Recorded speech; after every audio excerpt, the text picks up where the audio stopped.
square, this is delta by delta square.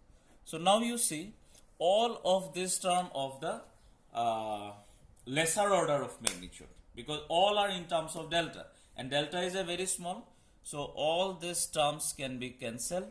So the only possibility is that minus del p del y is equal to 0. Okay. So this can be said as that p is a function of x only. So therefore our boundary layer equations is del u del t plus u del u del x plus v del u del y equal to minus 1 by rho dp dx. Now originally there was del p del x, but we have seen that our p is a function of x only, so in place of dp del p del x it will be dp dx. So this is one equation, but now you see there are two dependent variables, so you need another equation, that is of continuity equation, del u del x plus del v del y is equal to 0, together with the boundary conditions, because you need the boundary conditions. So what is the boundary condition? The boundary condition is that at this surface, this is x, at this surface the velocity is 0. Why? Because the surface is at rest. So when y is 0, both u as well as v are 0. And when y tends to delta, means at the outer edge, small u will be capital. So this is mainly the boundary layer. But still there is a problem. The problem is that there are three dependent variables. P is also there. So we have to replace that term. So how to replace it?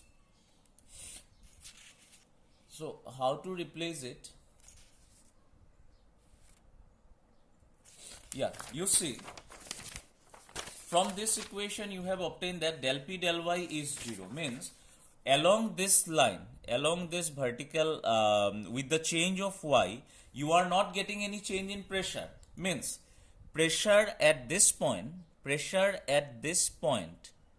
will be same as pressure at this point, because you have just obtained that with the change in y-axis there is no change in pressure. So therefore pressure at this point must be equal to the pressure at this point.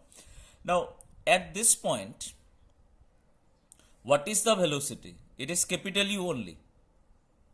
So at y equal to delta, at this point or at this point same, small u will be capital U and v is 0, because the only flow is only along x-axis.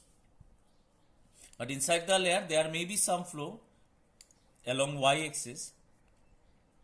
So our equation 5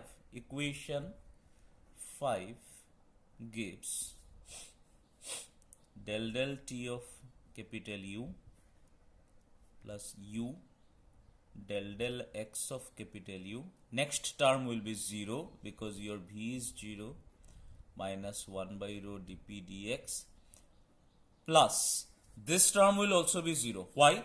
Because what is your capital U? Capital U is a function of x comma t. In the beginning we have taken it. So if you replace small u by capital U here, capital U is not a function of y, so this is 0. So this implies 1 by rho dp dx is del t of capital U plus u del x of capital U. So now we substitute this value of 1 by rho dp dx in our equation 5, we get the required boundary equation. So thus required boundary equation are del u del t plus u del u del x plus v del u del y. Now we substitute the value of that pressure gradient part. del t of capital U plus U del x of capital U plus nu del 2U del y square. Along with, you have to write the continuity equation. Now you see there are two unknowns, two equations. Along with the boundary conditions, two equations, two unknowns. Along with the boundary conditions are at y equal to 0, means at the surface, both the velocities are 0, and at y equal to delta, small u equal to capital. So this is the derivation of the boundary layer equation. Now if the question says that derive the boundary layer equation for the steady flow, then this two part will be cancelled. So with that, I would like to conclude. So you go back the whole note, and if you have any query, then please ask. Thank you.